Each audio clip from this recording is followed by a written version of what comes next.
አሰላሙ አለይኩም ወራህመቱላሂ ወበረካቱ። እንዲሁም ክርስቲያን እህት ወንድሞቼ ሰላም ብያለሁኝ። በያላችሁበት ሰላማችሁ ብዝዝት ይበልልኝ። ውድ ሀገሬ ልጆች ላይክ፣ ሼር፣ ሰብስክራይብ እያደረጋችሁ አበረታቱኝ ማለት ነው እና የነብዩላህ ሙሳ አለይሂ ሰላም ታሪክ ክፍል 2ን እየመጥቻለሁኝ ማለት ነው። እሺ ክፍል 2 ሙሳ የግብጽን ምድር ትቶ በረሃውን እያቋረጠ እግሩ ወደ መራው ቦታ መጓዝ ጀመረ። ብዙ ተጉዞ ረሃብ፣ ጥማት እና ድካም ድንበር አልፈው ካዳከሙት በኋላ መድየን የምትባል ሀገር ደረሰ። የሸዓይብ ትርካ ላይ እችን ቦታ እንዲታስታውስ ነግሬያችሁ ነበር አይዴል እንዴ? አላስታወሳችሁትም? አዎ። አረ በአላህ አስታውሱ እንጂ። እንደውም የሸዓብ እድሜ ሲገፋ በጎችን ማገድ ተሳነውና 2 ሴት ልጆቹ በጎቹን ማገድ ጀመሩ። ምናምን አላልኳችሁም እና ምናምን አላልኳችሁም? አይዋ በቃ ኑ ሴቶቹን አሁን ላሳያችሁ። ሙሳ በከተማዋ መግቢያ ላይም ሲደርስ የመድየን ከተማ ነዋሪያን በሙሉ እንስሳዎቻቸውን ውሃ የሚያጠጡበት አንድ ምንጭ ቦታ ደረሰ። ልክ እዛ ሲደርስ ህዝቡ በሙሉ ውሃ ሲያጠጣ፣ 2 ሴቶች ግን በጎቻቸውን ወደ ውሃው እንዳይጠጉ ሲከለክሉ ተመለከተ። ሙሳ ወደ ሴቶቹ ጠጋ ብሎ ለምን በጎቻችሁን ውሃ መጠጣት ትከለክላለች ሲል ጠየቃቸው። ሴቶቹም እኛ በጎቻችንን ይዘን ከወንዶቹ ጋር እዚህ ግፊያ ውስጥ መግባት ስለምናፍር ሁሉም እንስሳዎቻቸውን አጠጥተው ሄዱ ነው። እኛ ምናጠጣው ሚያግዘን ሰው የለም። በዚህ ላይ አባታችን ትልቅ ሽማግሌ ነው አሉት። ሙሳ የሴቶቹን በጎች ሊያጠጣላቸው በጎቹን እየነዳ ግፊያውን ሰንጥቆ መሃል አስገብቶ አጠጣላቸው። ሙሳ አቅምም ስለነበረው ማንም ገፍቶ አይችለውም። በጎቹን እስኪጠግቡ ካጠጣላቸው በኋላ ሰብስቦ ለሴቶቹ አስረከባቸው። ሴቶቹም ሙሳን በጣም አመሰግነውት በጎቻቸውን እየነዱ ወደ ቤታቸው ተመለሱ። ሁሉም እንስሳቶቹን ካጠጣ በኋላ የምንጩን ቦታ ለቆ ሲሄድ ሙሳ ብቻውን እዛው ቀረ። የትም መሄጃ የለውም። ከዚያም ወደ አንድ ዛፍ ጥላ ጋ ሄደና ያአላህ እኔ ከመልካም ነገር ምንም ይሁን ምን ወይኔ ለምታወርደው ፈላጊ ነኝ ሲል አላህን ተማጸነው። ብዙም ሳይቆይ ከቅድሞቹ ሴቶች አንዷ እያፈረች መጣችና መሬቱን እያየች በጎቹን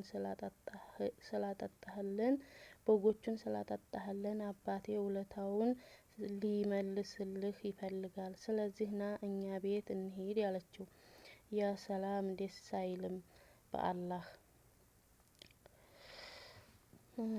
ሙሳም ብድግ ብሎ ተነሳና መሄድ ጀመሩ። እየሄዱ ሳለ ልጅቷ መንገዱን ለመጠቆም ፊት ስትራመድ ሙሳ ወጣትም ስለሆነ በኋላ ሆኖ እሷን መመልከት ስላልፈለገ ጠርቷት ከኋላው እንድትራመድና መታጠፊያዎችንም ሲደርሱ ወደ ቀኝ ከሆነ ወደ ግራ ድንጋይ በመወርወር እንድታሳውቀው ነግሯት እሱ ከፊት መራመድ ጀመረ። አባታቸው ነብዩላህ ሹዐይብ ዘንድም ደረሱና አባታቸው ሙሳን አመስግነውት ከየት እንደመጣ ሲጠይቁት ሙሳ ሙሉ ታሪኩን ተርኮላቸው ወደ መድየን የመጣበትንም ምክንያት በግልጽ ነገራቸው። ሙሳ ከዚህ በኋላ የትም መሄጃ እንደሌለው የተመለከተውም የሴቶቹ አባት የ8 ዓመታት ያህል በጎቹን እምታግድልኝ እንዲሆን እኔ ከሁለቱም ሴቶች ልጆች አንደኛዋን እድርልሃለሁ አለው። ግን አንተ ደስ ካለህ 8ቷን ዓመት 10 ሙላት አሉት። ሙሳም በሀሳባቸው ተስማምቶ ለ10 ዓመታት ያክል በታማኝነት አገለገላቸው። በመጨረሻም 10ሩ ዓመት ሲሞላ ሙሳ ሹዐይብን የገባለትን ቃል እንዲያሟላ ልጅቷን እንዲያዘወጀው ጠየቀውና ወደ ሌላ ሀገርም መሄድ እንደሚፈልግ ነገረው። ሹዐይብም ሴት ልጅን ሞሽሮ ከተለያዩ ስጦታዎች ጋር ለሙሳ ጀባ አለው። ሙሳም ሚስቱንና ከሹዐይብ የተበረከተለትን እንስሳቶችም ይዞ ጉዞ ጀመረ። በጉዞ ላይ ሳሉም ሳይናአ የተባለ ቦታ ላይ በሚገኝ የጡር ተራራ ላይ ሲደርሱ መሽቶ ጨለመባቸው። እዛው ጋ ሳሉ መንገዱም ተወዛገበባቸው። ወዴት እንደሚሄዱና ከየት በኩል እንደመጡ ሁላ ጠፋባቸው። በዚህ ጨለማ በዚህ ሁኔታ ላይ ሳሉ ከተራራው በስተቀኝ በኩል የሚነድ እሳት ሚመስል ነገር ሙሳ አየና ለሚስቱ እዚህ ጠብቂኝ፣ ተራራው ጫፍ የሚነድ እሳት ስላየሁ ለኩሼ እመጣለሁ ወይም መንገድ ወዴት እንደሆነ እጠይቃለሁ ብሏት ሄደ። ሙሳ እሳቱ ወደሚቀለቀልበት ተራራ ላይ በጨለማው ከወጣ በኋላ ሲያይ ምንም እሳት የለም። ሙሳም ደነገጠ። በዚህ ሁኔታ ላይ ሳለ ከወደ ኋላ በኩል አንተ ሙሳ የሚል ድምጽ ሰማ። ሙሳ ተደናግጦ ሲዞር እኔ ጌታህ አላህ እኔ ነኝ፣ መጫሚያዎችህንም አውልቅ፣ አንተ በተቀደሰው ሸለቆ በጡሃ ነህና እኔም መረጥኩህ፣ የሚወርድልህንም ነገር አዳምጥ አለ። እኔ አላህ እኔ ነኝ ያለ እኔ አምላክ የለምና ተገዛኝ፣ ሶላትንም በእርሷ እኔንም ለማውሳት ስገድ አለ። ሰዓቲቱ በእርግጥ መጪ ናት፣ ልደብቃት እቀርባለሁ። ነፍስ ሁሉ በምትሰራው ነገር ትመነዳ ዘንድ መጪ ናት። በእርሷ የማያምነውና ዝንባሌውን የተከለከለውም ሰው ከእርሷ እያግዲህ ትጠፋለህ ና አለው።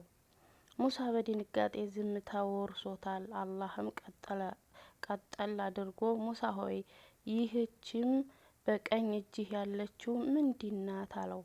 ሙሳ እየተርበተበተ እርሷ በትሬ ናት፣ በእርሷ ላይ እደገፍባታለሁ፣ በእርሷም ለፍየሎቼ ቅጠል አራግፍባታለሁ፣ ለእኔም በእርሷ ሌሎች ጉዳዮች ጥቅሞች አሉኝ አለው።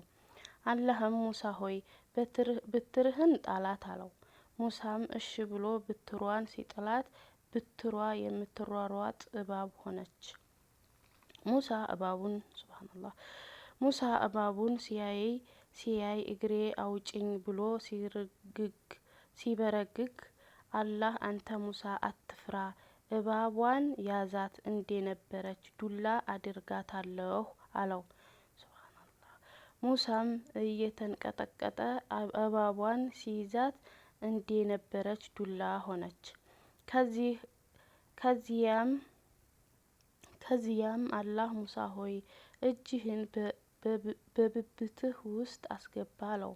ሙሳም እሺ ብሎ እጁን በብብቱ ሲያስገባ እጁ እንደ መብራት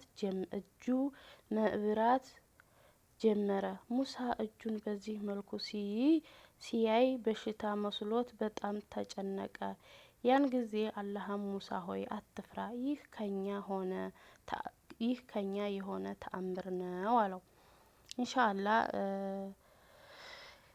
ቀጣይ ክፍል 3 ቀጥላለሁኝ ማለት ነው።